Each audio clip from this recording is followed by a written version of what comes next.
Na na na na na na na na. Hey YouTube, my name is Vin. I like to play games, and welcome back to another exciting episode of Vin Plays Yahoo Fantasy Football. This is my Week 15 starter show where I go over my matchups against my opponent and my thoughts on who I should start for the week. So let's go ahead and get into it. Congratulations to everybody who's made it this far. This is week 15, second round of the playoffs. Very exciting for us because this is the first game that we actually have to perform. This is do or die time for us. We did have the bye for week 14 being the number 1 seed, but now we actually have to rely on our players, get some points, and hopefully push through to the championship week next week. So let's go ahead and dive into my team. I didn't really make many moves for the waiver wire period this time. I actually played a little blocking, played a little defense here. I picked up the Chicago Bears defense, not so much for this week because they do have a pretty bad matchup against Minnesota. Minnesota's offense is doing pretty well with Kirk Cousins, Justin Jefferson, and Adam Thielen. But next week, championship week, they will be playing Jacksonville, and that is a pretty cherry matchup. So I want to make sure that Chicago is kept away from anybody else during week 16. Hopefully we make it. This knock on wood, hopefully that we make it. But yeah, that's we're playing a little defense here just in case we push through to the championship week. Otherwise, other notable news here, Deebo Samuel is probably out for the season with an injury. Too bad. He got injured on the first, I think the first or second play of the game, so really sad for him. Just in case, I just threw him into my IR spot. Yeah, just in case he comes back, but I'm really not expecting him to come back. Very likely the same thing for Antonio Gibson. He's listed as questionable here, but I don't see myself playing him this week, well, I don't see him coming back this week, that is. And even if he comes back next week, I don't see how I could trust him to play next week. But we're just going to hang on to him just because I don't really see anybody off the waiver wire that I want to pick up in his place. And other than that, there was a really poor performance from Raheem Mostert from last week.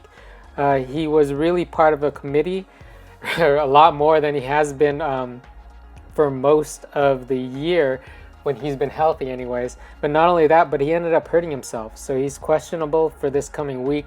And from what I've been reading, it's he's more doubtful than leaning towards playing right now. So he probably will not play as well. Other than that, let's go ahead and jump into our matchups here. We are going to be playing blue balls for this semifinal matchup. And we are projected to win. We are the favorites in this matchup at 133 points versus 108 points. But that is very deceiving. I actually feel pretty nervous about this matchup mostly because we'll talk about it more as we go down the line. But looking through Blue Ball's players, all of his players have cherry matchups. They have extremely good matchups here. So it is the stars can align for him. This is a very deceiving roster for Blue Balls just because his matchups for every single position look so good, are so cherry for his players. That being said, let's go ahead and go down the line though. We do have, of course, Aaron Rodgers against Carolina. Another smash spot for him. Knock on wood that he does well. And I'm going to lump him in with Davante Adams as well. Both of these guys have proven over the year, like time and time again, week after week, that they are they're top. Well, Davante Adams is the number 1 receiver this year, but Aaron Rodgers easily a top 3 receiver this year. Man, so lucky to have traded for him early before everybody knew how good he actually was. If you recall, I think it was back during the end of week 1 or the start of week 2 that we traded It's Going Down Zach Moss for Aaron Rodgers. And man, that has really paid off for us going down for the entire year. But yeah, Aaron Rodgers, Davante Adams, there's really no question marks there. They're going to be my starters. and I'm expecting them to perform really well here. Again, knock on wood that I'm not jinxing myself. But then at our second wide receiver, we do have Allen Robinson, and he does have a good matchup against Minnesota here. But I'm a little bit torn here with Allen Robinson because Robert Woods also has a good matchup. Quick spoiler alert, Robert Woods is in my flex right now, but I have a lot of options for my flex that I'll discuss. I have a bit of a dilemma when it comes to my flex spot. So we could talk about that a little bit later when we get down to them. But going over to my opponent's side, blue ball looks like he will be starting Phillip Rivers here. And Phillip Rivers has been doing really well over the last few weeks. Let's go ahead and go down there. See, 21 points, 23 points, 21 points. He has not been doing badly over the last few weeks. He hasn't been like world beater. He hasn't been a week winning. He hasn't been putting those kinds of numbers up, but he has been doing well. And his matchup against Houston is another cherry matchup. Houston's defense is pretty awful and has been for the entire year. So yeah, 22 projected points there. I'd imagine that he continues putting up those kinds of points there, particularly with T.Y. Hilton also showing signs of life. T.Y. Hilton has been looking better on the field, and he's been putting up the fantasy points as well. So Phillip Rivers, yeah, pretty, moderately scared of Phillip Rivers right here. I'd really be surprised if he ends up putting up a dud. So let's go on to his first wide receiver spot. JuJu has been playing well as Phillip Rivers, and he has a good spot here against Cincinnati. Cincinnati, just like Houston, probably even worse than Houston, has a really bad defense.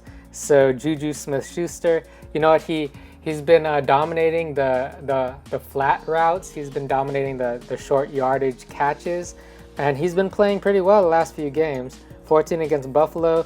He did put up a little bit of a stinker against Washington, but Washington's defense is pretty good. But then week 12 against Baltimore, he put up 13 points there. He has been scoring touchdowns here and there as well. So yeah, a touchdown in 2 of the last 3 games.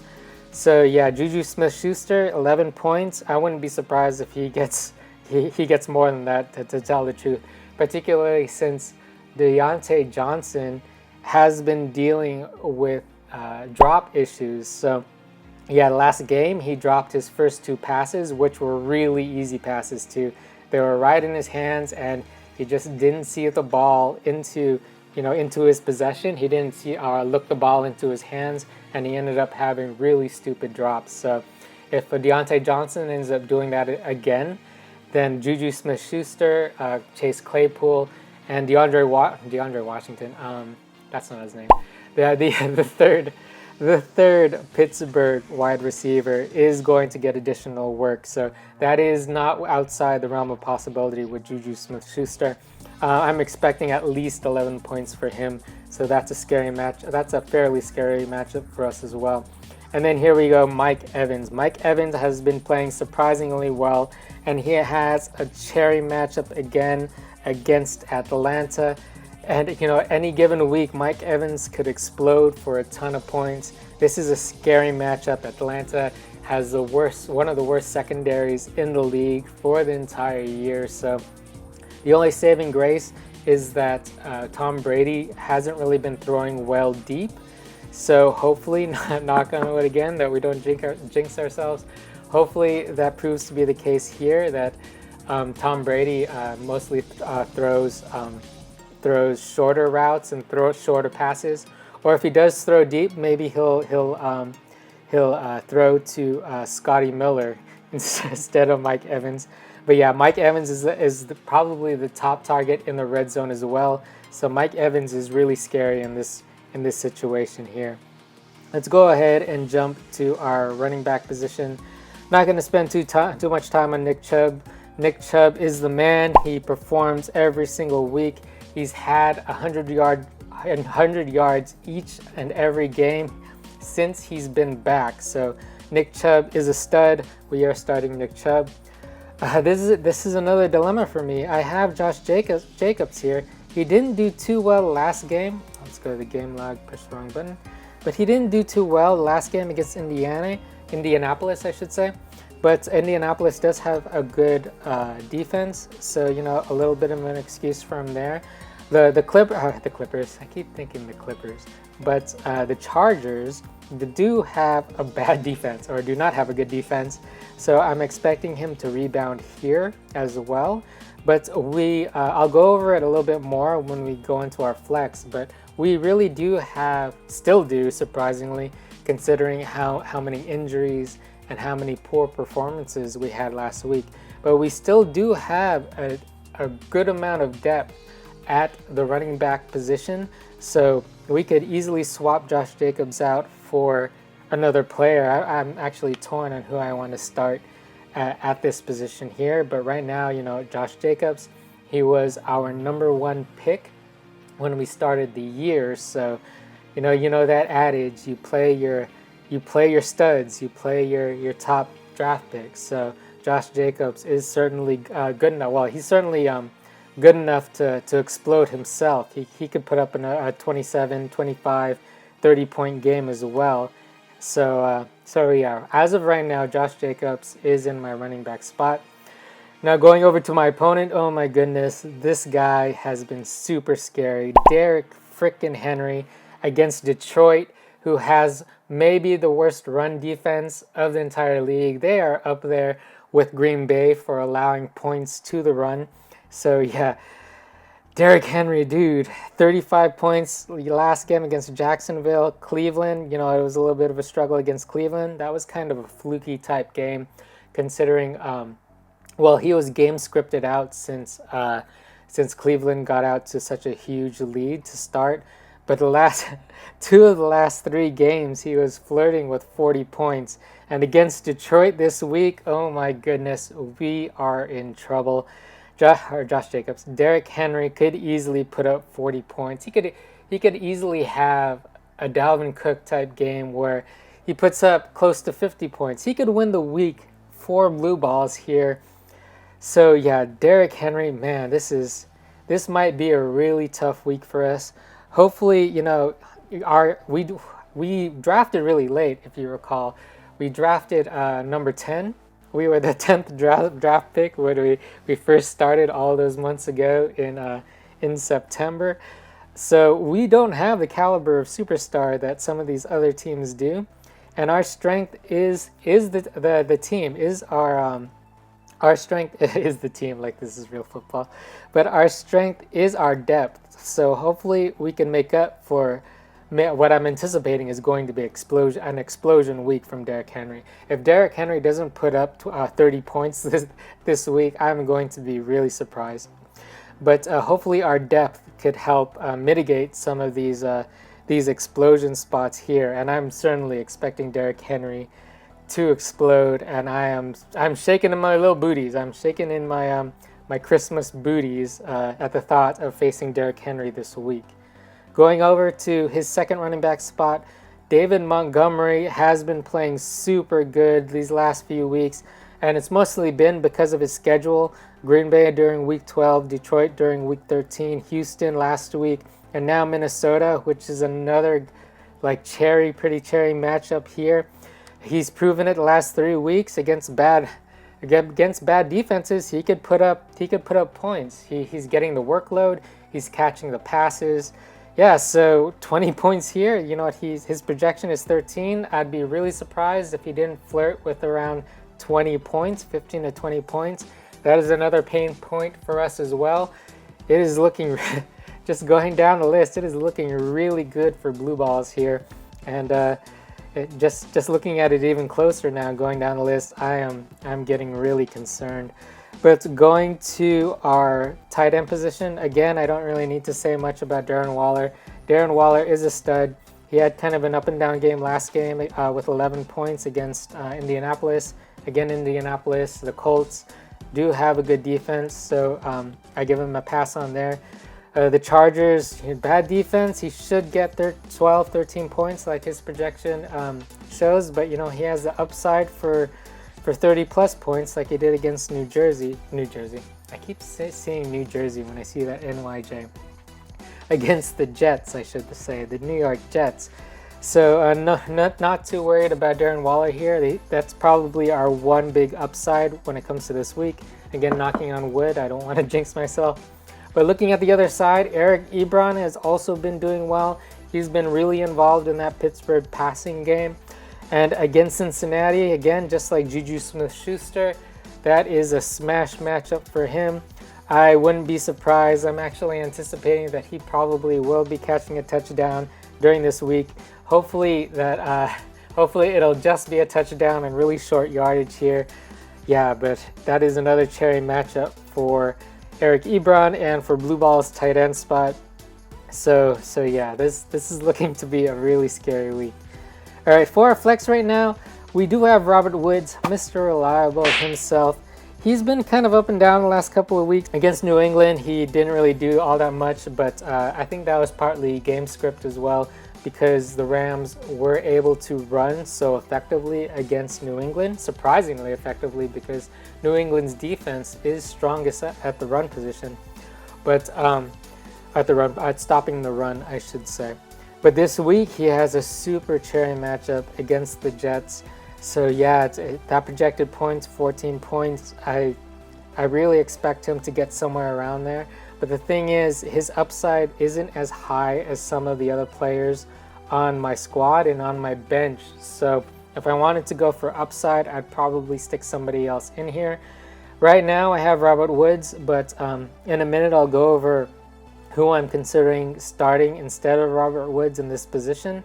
So yeah, Robert Woods right in here right now. I'm pretty confident in him. I'm just not sure of upside, particularly since I'm expecting some big games from my opponent, despite the projections. But looking over to the other side, right now he does have Ronald Jones, but Ronald Jones is dealing with a pinky injury. He broke his pinky from the last game, but not only that, he has been placed on the COVID reserve list. So it really looks like he's not going to be available to play this week. Looking at his bench though, he is likely going to insert Nyheim Hines into his flex position. And you know, the Colts have been playing Jonathan Taylor. It looks like he has taken over that workhorse role. But against Houston, Nyheim Hines is still getting worked in as a pass-catching back in this backfield, in the Colts backfield. And against Houston again is an awful defense. So, you know, he could easily catch, you know, get 40 yards and a touchdown during this game. That's well within the realm of possibility. I'm anticipating Nyheim Hines at my opponent's flex spot, and Nyheim Hines is even kind of scary just because, you know, his ceiling is probably going to be around 20 points, and it wouldn't be surprising to see him get that this week against such a weak opponent in Houston. But anyways, moving on, we do have Younghoe, my bro, my homie here. I don't know why I call him my homie, but yeah, Younghoe, I do love what he's been doing all year. He's been the best kicker this year. A little bit of a down week last week against the Chargers. This week against Tampa Bay should be pretty tough, but they are playing at home, and Atlanta, the Falcons, their arena is a dome, so you know, indoor kicking, that's always a positive. And let's go ahead and jump to our defense. Our defense should do well, should smash here. The Jets are really, really bad, and the Rams are really, really, really good at defense. So hopefully they get a pick six or something of that nature. Again, you know, superstition, knock on wood that we don't jinx ourselves. But if they could do what they've been doing for the last couple of weeks, scoring those pick sixes for us, getting those sacks and those interceptions, you know, the Rams are in a smash spot here for my defense. Going over to my opponent, Justin Tucker against Jacksonville. You know what? Baltimore should wipe the floor with Jacksonville, so hopefully they will be scoring more touchdowns than they will be kicking field goals. So if he does score, hopefully it's just of the you know, the extra point variety rather than the 3 points field goal variety. But yeah, Justin Tucker, he's a top kicker. Every year he's a top kicker. He is automatic from anywhere within 50 yards. And speaking of the Baltimore defense, Baltimore's defense is in a super smash spot here against Jacksonville. They will wipe the floor with Jacksonville. It is, it's probably likely they will score a pick six here too against, just an awful Jacksonville team. This is a smash spot for the Baltimore Ravens. This is scary. This defense is scary. The matchups for my opponent, Blue Balls, all these guys have super good matchups. I am pretty nervous about this week. We're projected to win. I really believe in my team. I really believe that, we have been on a run. And if you've been paying attention, I've been paying attention for the last 4 or 5 weeks. Well, maybe not 4 or 5 weeks. For the last at least 4 weeks, we have been scoring over 135 points. More like around 140 to 160 points. The last 3 weeks, last week, although I was on bye, my guys would have scored about 150 points. But the 2 weeks prior to that, I scored back-to-back 165 plus point weeks. So, I really think my team, not to brag or anything, but I really think my team as a whole is the best in this league right now. Hopefully, knock on wood again, gravitas, hubris is a big equalizer. But this is the fantasy playoffs. All it takes is one bad game. All it takes is one blow up to take you out, to end your season. And the stars really look like they're aligning for Blue Balls here. Hopefully they don't, and hopefully I'm wrong, but it looks like I'd be surprised if Blue Balls doesn't have a good week this week. So hopefully, my guys and my starts are up to the task. But anyways, my dilemmas for starters this week, particularly in my flex and my running back position, if I start Josh Jacobs and Robert Woods, that means I'll be sitting Chris Carson. And Chris Carson has been balling out himself. 17 against the Jets, and then 18 against the Giants, both New York teams. He does have a little bit of a tougher matchup against Washington. The thing is, Chris Carson is the workhorse back on this Seattle backfield, and he catches passes. He is getting a lot of his points scoring touchdowns from passes. The last game against the Jets, he scored I think a 20 or 30 yard touchdown reception. So that I really think that mitigates his risk when it comes to facing some of the tougher defenses like he will be facing this week. So it's really hard for me to sit Chris Carson here. And the other guys that I am debating whether or not I want to start is J.K. Dobbins. He's also taken the maybe not. He's taken the lion's share, but he hasn't been the workhorse back here. The last game against Cleveland, he is splitting touches with Gus Edwards, but excuse me. But it really looks like the Ravens have phased out Mark Ingram. So between him and Gus Edwards, J.K. Dobbins has been getting more of a 60-40, maybe 65%, 40% workload in comparison to Gus Edwards. So, but he is in a smash spot against Jacksonville. I really expect the Baltimore Ravens to be ahead in this game. The game script should be super positive. So with a positive game script, they're going to be running a lot. And I really expect J.K. Dobbins to have a good game this week. And then moving on to our other dilemma, DeAndre Swift against Tennessee. Tennessee's defense has also been bad. I'm a little bit more hesitant to play DeAndre Swift just because it has looked like he's been suffering effects from the concussion that he had a couple of weeks ago. It looks like they've been reducing his workload a little bit. So I'm not sure. This is a smash spot if he does get a workhorse role. It's just for the last couple of weeks. He was out against Chicago during week 13 because he had a concussion.